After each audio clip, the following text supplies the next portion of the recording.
deuxième partie des order blocks et maintenant on va arrêter de parler, on va se mettre à la pratique, ok? Je vais sur toute en 1 heure, en 4 heures, vous montrer toutes les order blocks qu'il y aurait pu y avoir. On va revenir dans le passé et comme ça vous allez voir en temps et en heure. Alors, vous allez voir aussi comment je l'ai. Mais, parce qu'en fait, il n'y a rien de mieux que la pratique. Donc, moi, ce que je vous recommande, c'est de commencer en 4 heures. En 4 heures, vous allez vraiment voir les order blocks. Comment je pourrais dire? Des order blocks visibles, tout simplement. Elle va être plus décontractée cette vidéo, je la sens bien. Donc là, première order block. Pourquoi? Parce que qu'est-ce qui s'est passé? En fait, il faut que je me dise, bon, qu'est-ce qui s'est passé? Pourquoi ça a beaucoup baissé? Ça a beaucoup baissé parce que voilà, ça a beaucoup baissé. T'as vu l'explication de fou? Non, mais ça a beaucoup baissé parce que voilà, il y a eu forcément une annonce économique ou peu importe. Il faudrait qu'on aille en plus haut time frame pour voir ce qui s'est passé. Mais moi, ce qui m'intéresse là, c'est juste qu'il y a eu un mouvement baissier. Ok. Et puisqu'il y a eu un mouvement baissier qui était assez fort, ça veut dire qu'à son origine, il y a un order block. Parce que à son origine, en 1 heure, le prix, qu'est-ce qu'il a fait? Il a forcément rangé un peu, fait des micmacs, tout ça, puis ensuite il a baissé. Et ben en 4 heures, je considère mon order block comme tout ce bloc là. Et si j'ai envie de le raffiner, je pourrais même mettre juste ce petit bloc là. Ok? Très bien. Le prix part. Le prix part, qu'est-ce qu'il a fait? Ah mince. Il a créé des nouveaux order blocks. Ici. Un order block. Il y a de la, il y a de l'imbalance. Vous voyez, il y a un trou entre la mèche ici et la mèche ici. Donc je le dessine. Alors il y avait un autre order block là. Et le prix, qu'est-ce qu'il fait? Il revient dedans. Prochaine bougie, vous voyez, le prix repart. Il est revenu dans l'order block, très bien. Il n'a plus besoin de revenir. On va avancer un peu. Il revient sur le deuxième. Donc vous voyez, en fait, ici, vous pouvez prendre un achat.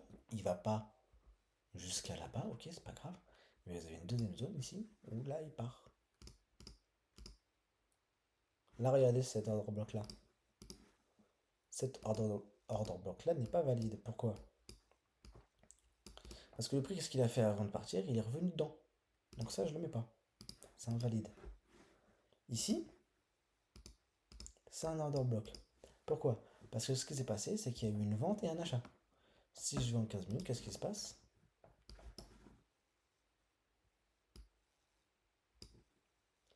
Il y a eu une vente, il y a eu un achat. Il y a eu une vente, il y a eu un achat. Il y a eu une vente, il y a eu un achat. Donc mon order block, je pourrais le raffiner comme ceci. Comme ceci. Ou même comme tout ça. Ok. Mais moi, ce qui m'intéresse, encore une fois, c'est là-haut là. Donc c'est soit ici qui m'intéresse. Alors pourquoi des fois, en fonction de l'unité de temps, on voit pas la même chose? Et c'est là où c'est intéressant aussi. C'est lorsque vous arrivez à avoir un order block en 4 heures, ça ne veut pas forcément dire que euh, il faut pile acheter ici. Alors, en 4 heures, vous n'avez pas de risque, hein, mais si vous avez envie par exemple de faire du scalping, donc sur de la plus petite unité de temps, tiens d'ailleurs je vais en mettre un, hop, ça va être bien de raffiner. Ok. Là vous voyez qu'en fait, ce qui se passe, c'est que oui certes, c'était on va dire la dernière vente, ok, c'est la dernière vente qui a été là avant l'achat. Mais quand je vais en plus petite unité de temps, je vois qu'en fait j'ai un autre order block qui lui est là. Voilà. Et ça, ce qui se passe ici, là, ça, on verra ça dans une autre vidéo. Donc vous voyez, j'ai un autre order block plus petit. Et donc c'est pour ça qu'en 4 heures, je le vois pas forcément cet order block là. En 2 heures, je le vois. Puis en 1 heure, je le vois aussi. Et en 30 minutes, j'en ai encore un autre. Alors après, c'est comme tout. Trop raffiné, c'est pas bien. Parce que ça veut dire que vous réduisez votre fenêtre de travail. Moi, ça me dérange pas de travailler dans tout ça. Si je me rate ici, peut-être que je me raterai pas ici. Si je me rate ici, peut-être que je me raterai pas ici. Et en fait, dans tout ce cube-là, là, dans ce... Ah, ça fait un petit bonhomme, bref.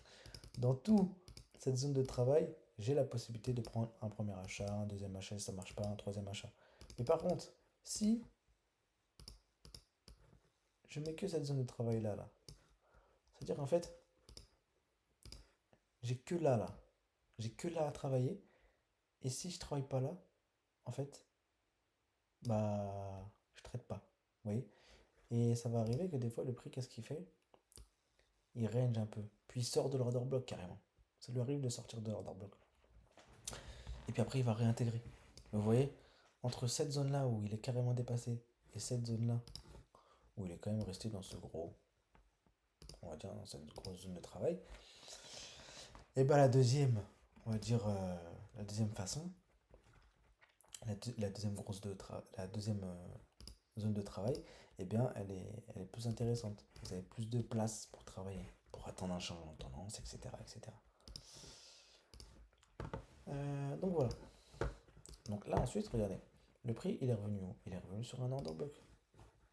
Donc, vous pouvez anticiper que là, vous allez avoir une réaction baissière. Qu'est-ce qui s'est passé? Réaction baissière. Réaction baissière qui est revenue sur cet order block.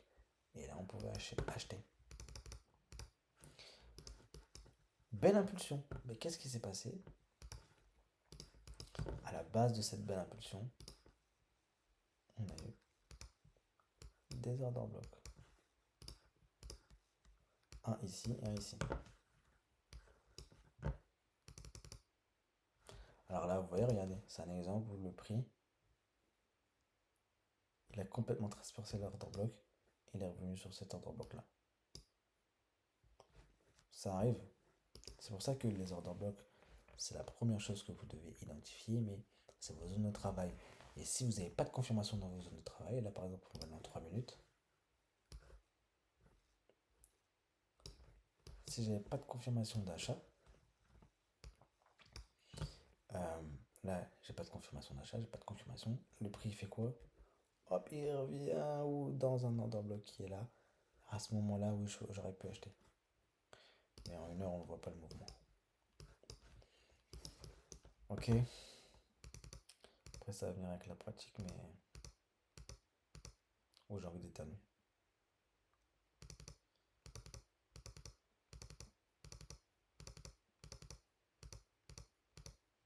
En fait, moi, je les vois tous, les order blocks.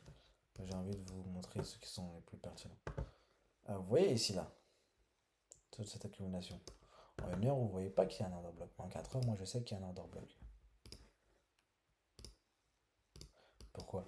Parce que, en fait, le prix, qu'est-ce qu'il a fait? Il a accumulé, puis boum, il a fait une grosse impulsion haussière. Il a libéré un déséquilibre, puisqu'il est monté fortement. Et donc, il y a un moment donné où il va falloir qu'il revienne retracer un jour ou l'autre. Donc là, il est parvenu. Ok, très bien. Il a créé un nouvel order block ici. Pareil ici, qu'est-ce qu'il a fait? Il a accumulé, boum, il est reparti. En une heure, on ne le voit pas, mais en 15 minutes, on le voit. Vous voyez? Il a accumulé, boum, il est reparti.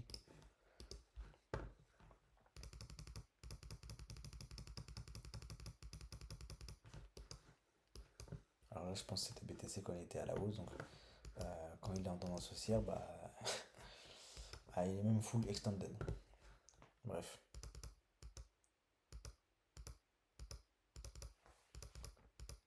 Là, vous voyez, regardez ici.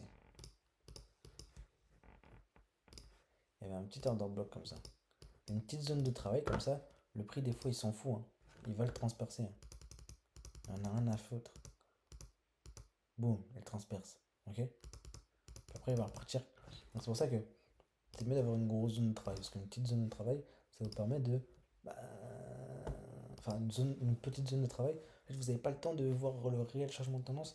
Là, vous voyez, le changement de tendance, en fait, il s'est fait là. Il s'est fait là, hop, il change de tendance, il revient. Boum, c'est à ce moment-là où il faut le prendre. Mais bon, bref.